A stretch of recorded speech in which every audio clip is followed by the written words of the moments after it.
Hello, hello, hello, and welcome back to Birdwatch, the great pop culture debates fashion photo review of the looks on the runway from RuPaul's Drag Race UK Season 2. I'm your host, Eric Resniak, and I'm joined today by my extra special guest judge, Bob Erlenback. Hi, Bob. Hello. Bob, I've been called a little bitch. I've been called a little slag. Finally, I got the itch. To show these ladies how to drag. And that's what you get for being friends since 9th grade. Go and support our gals, the Frock Destroyers, and their album. It's now out on iTunes. Buy it now. Great music. All right, so we are here actually to discuss the looks from episode 9, the penultimate episode of this season, and the theme was Panto Dames, and we're going to jump right into it. We are going to toot, boot, shoot, poot, and moot the looks from the runway. Bob, up first we have my gal Lawrence Chaney. What do you think? I think Lawrence Chaney had a great week from the look perspective. I thought this was a wonderful look from top to bottom. She executed everything really impeccably. When you look at the details on that outfit, from the safety pins, she's got those buttons down the center with those bobbins, and then obviously the sewing machine on her head. The colors are great. They go together. They're well executed top to bottom. It all goes together. It matches. It's just a really well put together look altogether. I love the tape across her belly there. And I love the joke she had about how she's never had a 13-inch waist before, but now she does. So and she's had 13-inch other things, so it's fine.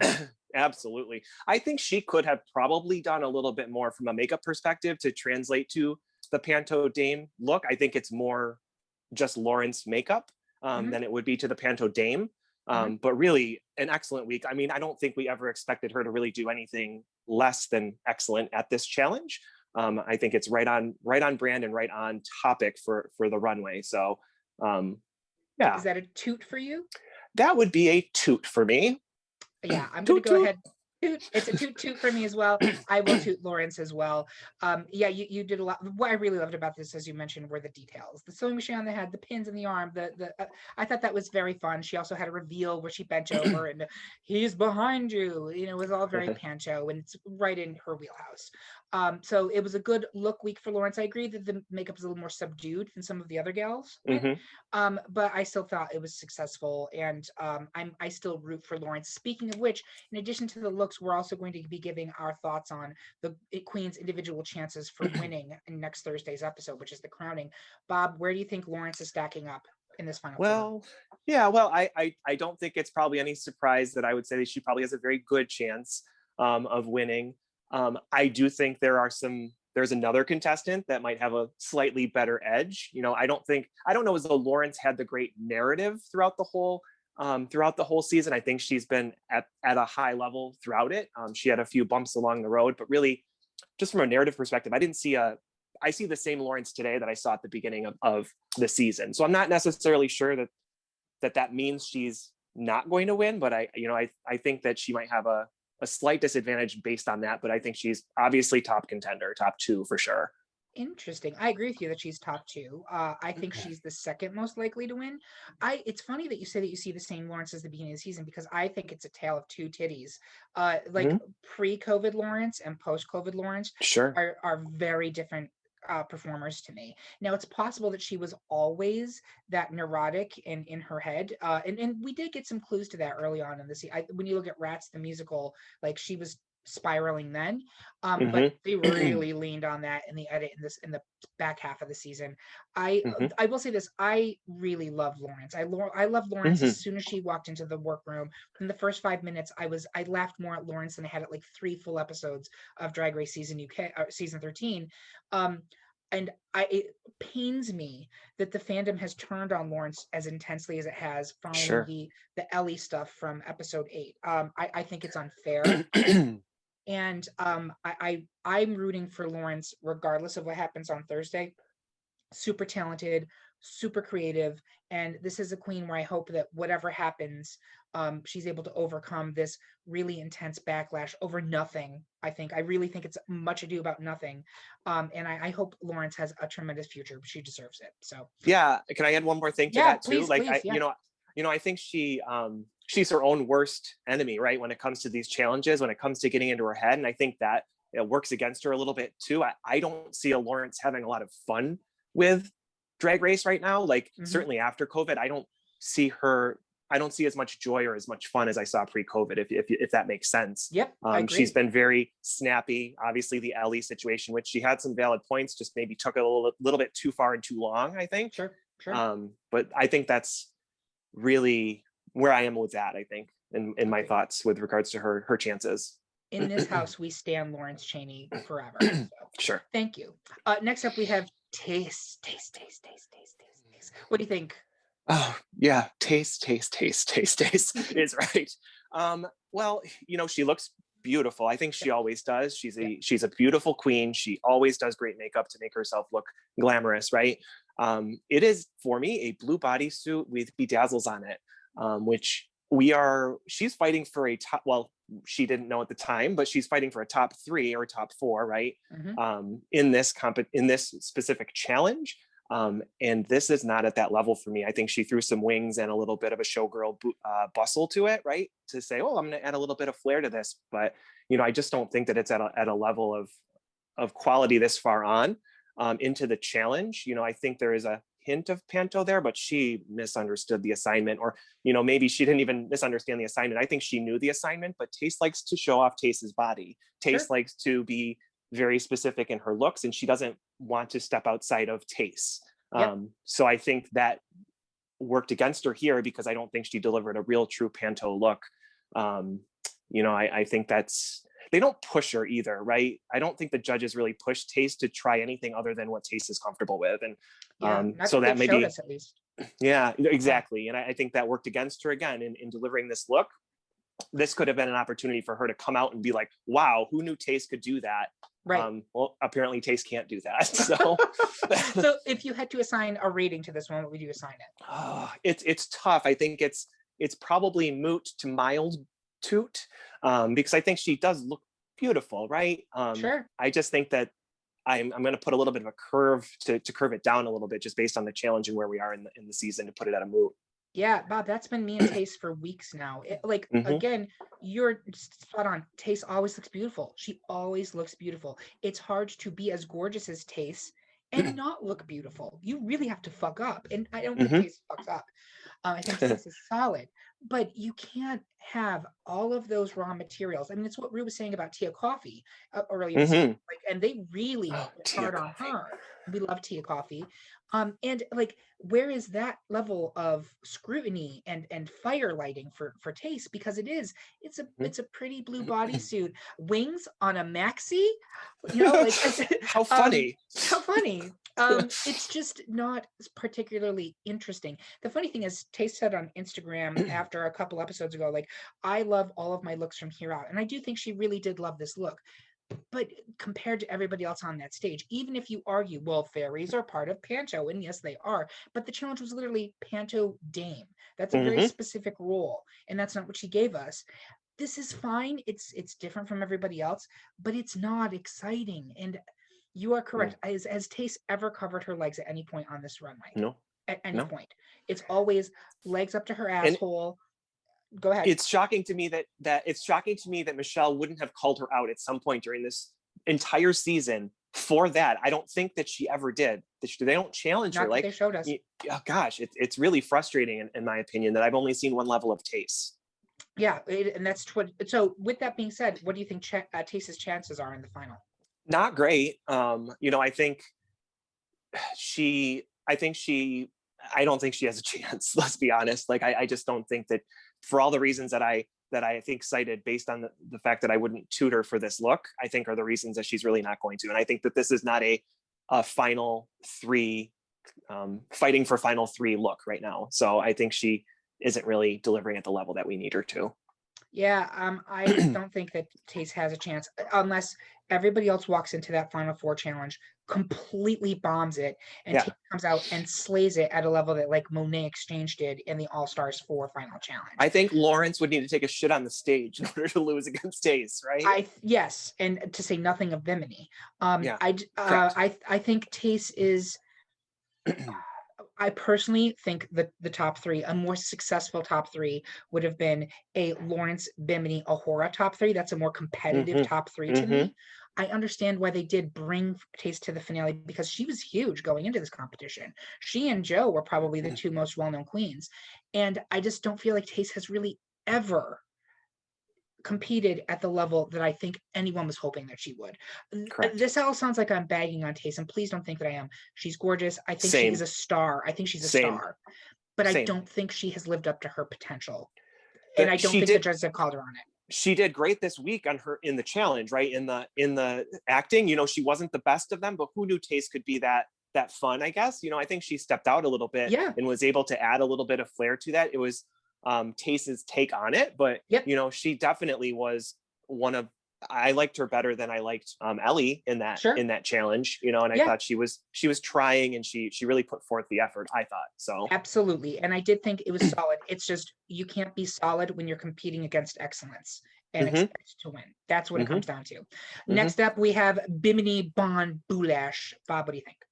I love it. I think, you know, she is being playful with it. I think she's taking a little bit of a spin on the Panto Dame and really making it kind of that baby type like outfit that she's wearing, right? I think that the outfit is really cute, really fun. The colors are really fun. The colors are absolutely Bimini. You know, the makeup looks great. I think, you know, I know this is about the look ultimately, but the character she applied to it, I mean, we're doing a Panto Dame challenge, right? So let's apply the character to it too. When you think about Lawrence's look, like he came out and did Lawrence doing this look, right? I thought that she kind of took it to the next level and said, hey, I am a Panto Dame. I'm doing it right now. This is me being fun with the kind of character that she walked out with. You know, I thought the makeup is super fun. It's really good. It's absolutely Panto Dame. You know, I just really like the look altogether. And I think, you know, I never would have expected this from Bimini from that first week look that she delivered with the tape showing on her ass, right? Never would have expected her to be able to deliver something like this. When you talk about a journey, let's talk about Bimini Bon Boulash. Absolutely. And we will in a second when we talk about her chances of winning. Yes, I do want to say, toot toot. That is a toot. Perfect. Yeah. I also am going to toot this. One thing I didn't really notice until I was looking at it closely, the makeup is actually super smart in that I believe she's actually put on little like whiskers and blemishes. Yes, she did. So it's not just a drag queen doing Panto, it's a drag queen doing an older male doing a Panto Dame, which is actually what Panto is, right? Bimini's so smart, and I think you see that in this. Is it like the most glamorous look I've ever seen? No, but it fits the challenge, and I think it's a perfectly good toot. So going to her chances of winning, Bob, you were saying? I think she has a very strong chance of winning this competition, the whole thing. She's got it, you know, some people will tell you she's probably got it in the bag. I talked about when I talked about Lawrence, I think that it's her and Lawrence's game to lose, right? It's their competition to lose right now. But I think that she has had a journey throughout this season that has really been special. And I talked about Lawrence not having fun. Bimini is having nothing but fun with being on RuPaul's Drag Race. I'm not sure Bimini ever thought that she probably had a chance to win, right? So she's probably really enjoying herself a little bit more and having a lot more fun.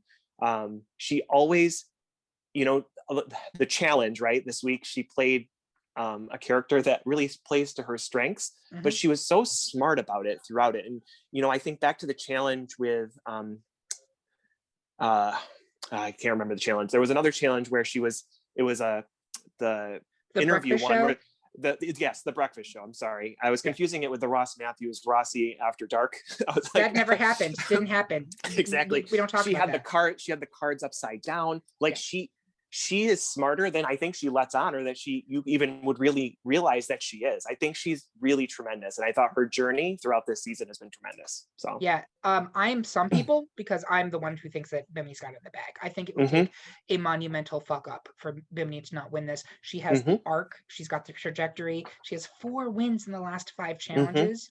And if you go to the blogs that we have on greatpopculturedebate.com/bonus, you will find my very blathering analysis of Bimini and her strengths. But yes, I think she is, nobody saw her coming, and I think she's so smart, and she's almost inscrutable, because you said I think she's having a lot of fun, and I don't think she ever thought she'd be in this place.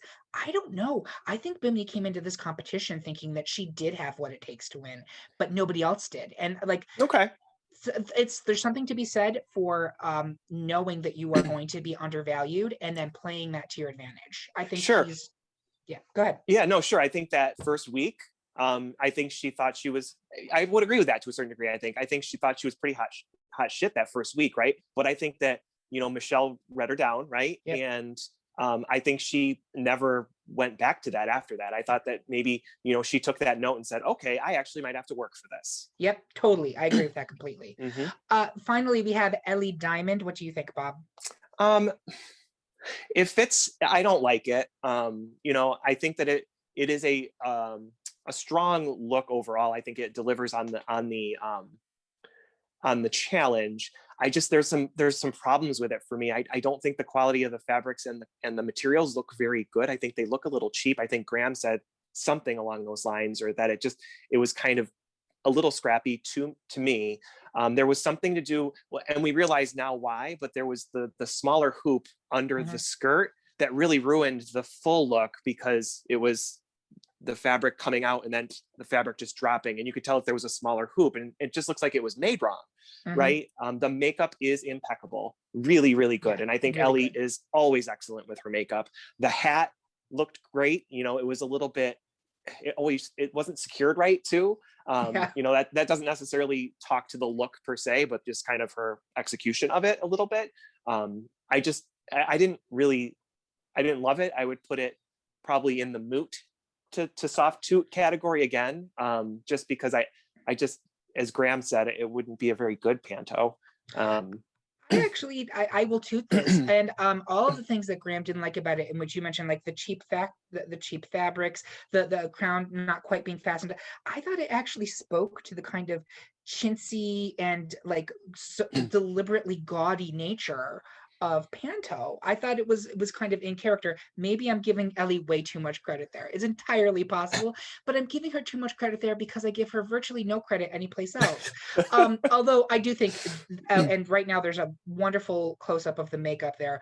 The makeup is awesome, and Ellie really is talented in that respect. Bob, what do you think Ellie's chances are going to the final? Yeah, just to back up, I would definitely toot the makeup. Yeah. So I don't think she has a chance of winning. I think she's in the same bucket as Taste, excuse me. I think maybe even a little bit more of a disadvantage. Ellie, to me, has always been, she's the mediocre from this season, right? And she's not doing mediocre nearly as well as Cheryl Hole. No. She doesn't have any she doesn't have any badges. And she never really, I don't know. I just don't think that she has as much charisma. I don't think she has as much fun with it. I think that, I just think that she's had ups and downs, and some of the looks throughout the season just haven't been great.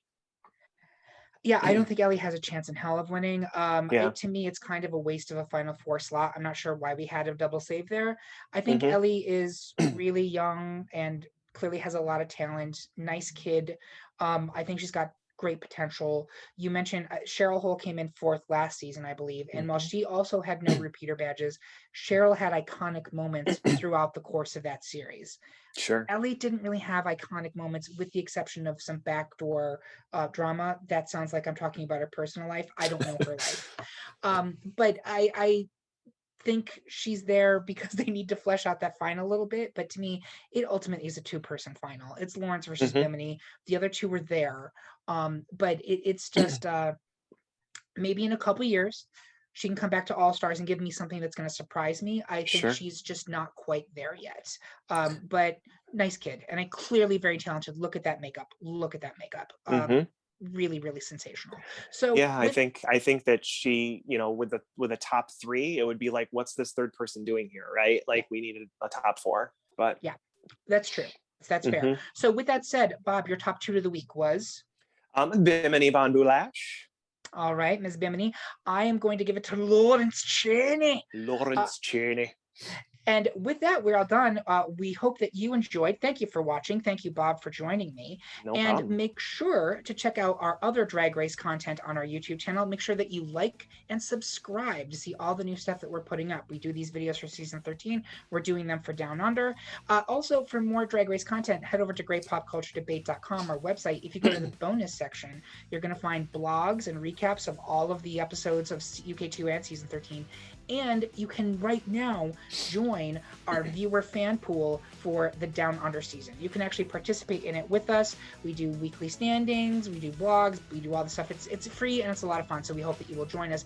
Thank you so much for watching, and we will see you next week for the grand finale. Pip pip cheerio.